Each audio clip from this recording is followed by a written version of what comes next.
This is in response to the claim that Isaiah chapter 48 verse 16 is a direct reference to the Trinity, additional support for Christianity in the Tanakh, the Old Testament.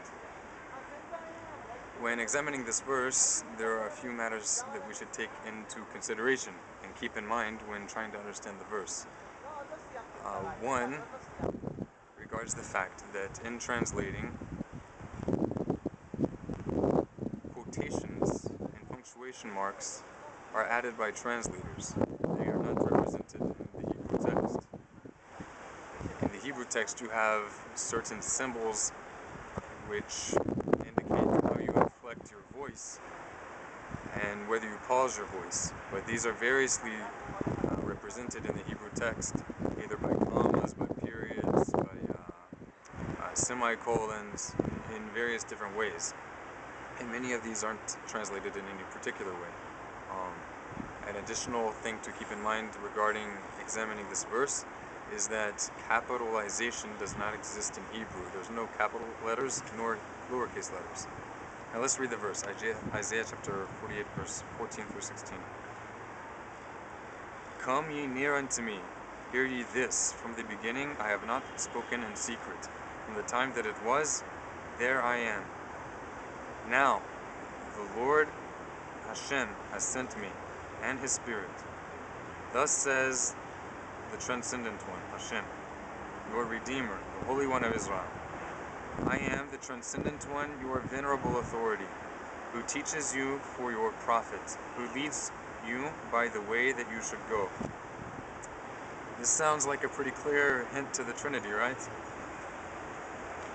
So, early in the book of Isaiah, you can actually find a similar verse, which I believe sheds light on this particular verse. That verse is in Isaiah chapter 6, verse 2.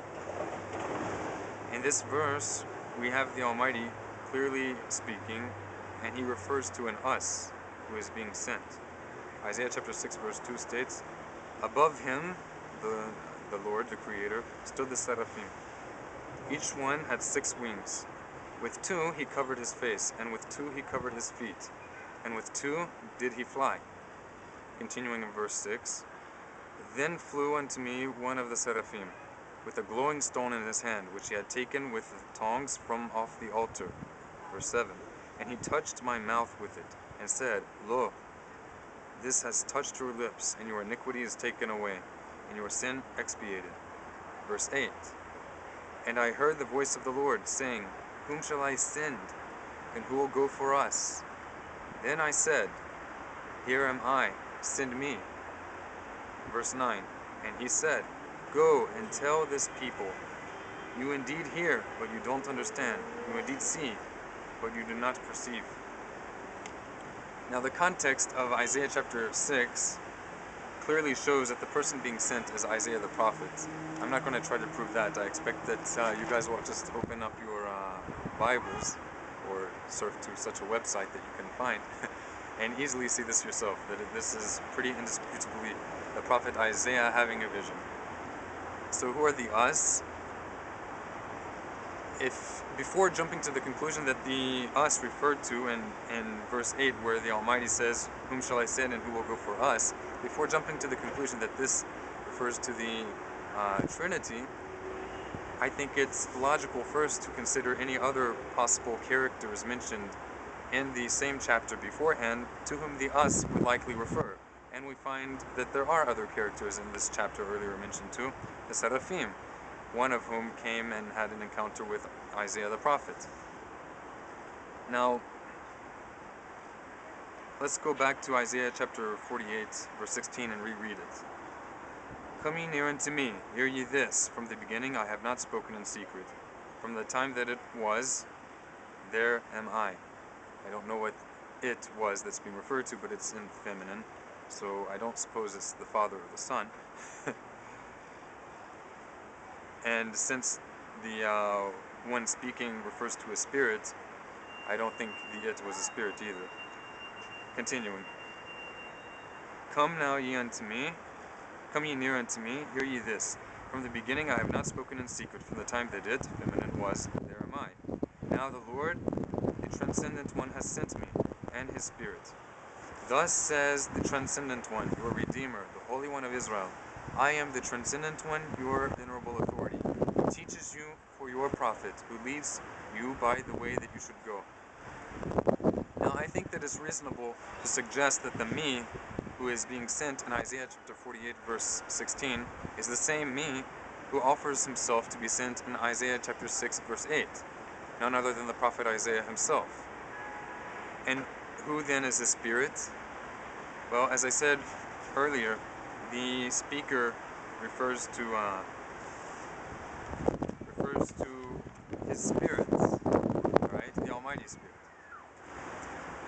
Now, if we go and if we take the perspective that 48 verse 16 is Isaiah talking about how he has been sent and his Spirit, and that this is sort of a continuation of what occurred, a development of his offering himself to be sent, recorded in Isaiah chapter 6.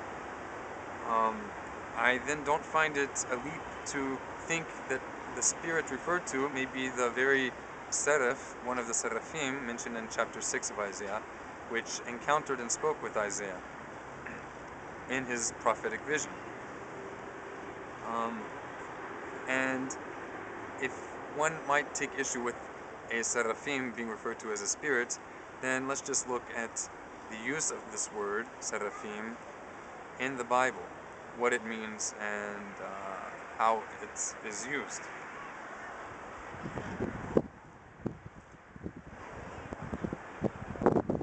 Let's go to Psalm chapter 104, verse 4.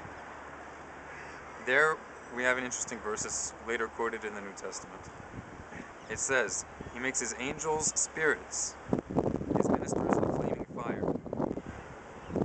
Now, some translations have he makes his angels winds. This is easily solved by the fact if one will make himself familiar with Hebrew, which he should do if he takes the Bible seriously, the word wind and spirit are the same word in Hebrew. And the book of Hebrews in the New Testament, chapter 1, clearly understands that the angels are being referred to here as spirits, not merely as wind. So this is also compatible with the New Testament if a Christian wants to take issue with what I'm saying. Now, when it says his ministers of flaming fire, what is this connected to Isaiah chapter 48, verse 6 and Isaiah chapter 6? Well, he makes his angels spirits and his ministers a flaming fire. What does seraphim mean? The word seraphim means burning ones. And one of these burning ones had an encounter with Isaiah. It's common in the poetic literature of the Bible, throughout the book of Psalms as well, that a verse will repeat itself in two parts. Will repeat itself. The first part will say the same thing, will say one thing, and the second part will say the same thing in different words. So basically, the ministers are also angels, and they are also called burning ones, or arrow of flaming fire, and they're spirits. I think that's clear enough, so it shouldn't be a leap to think that the seraphim in Isaiah chapter 6 is possibly called a spirit in Isaiah chapter 48, because there we see that angels and burning ones, seraphim, can be called spirits, backed up by Hebrews chapter 1, verse 7 and chapter 1, verse 14. Now, we will continue. I'm going to read now a few quotes from references to the book of Revelation, which I think is also interestingly connected to Isaiah chapter 48, verse 16.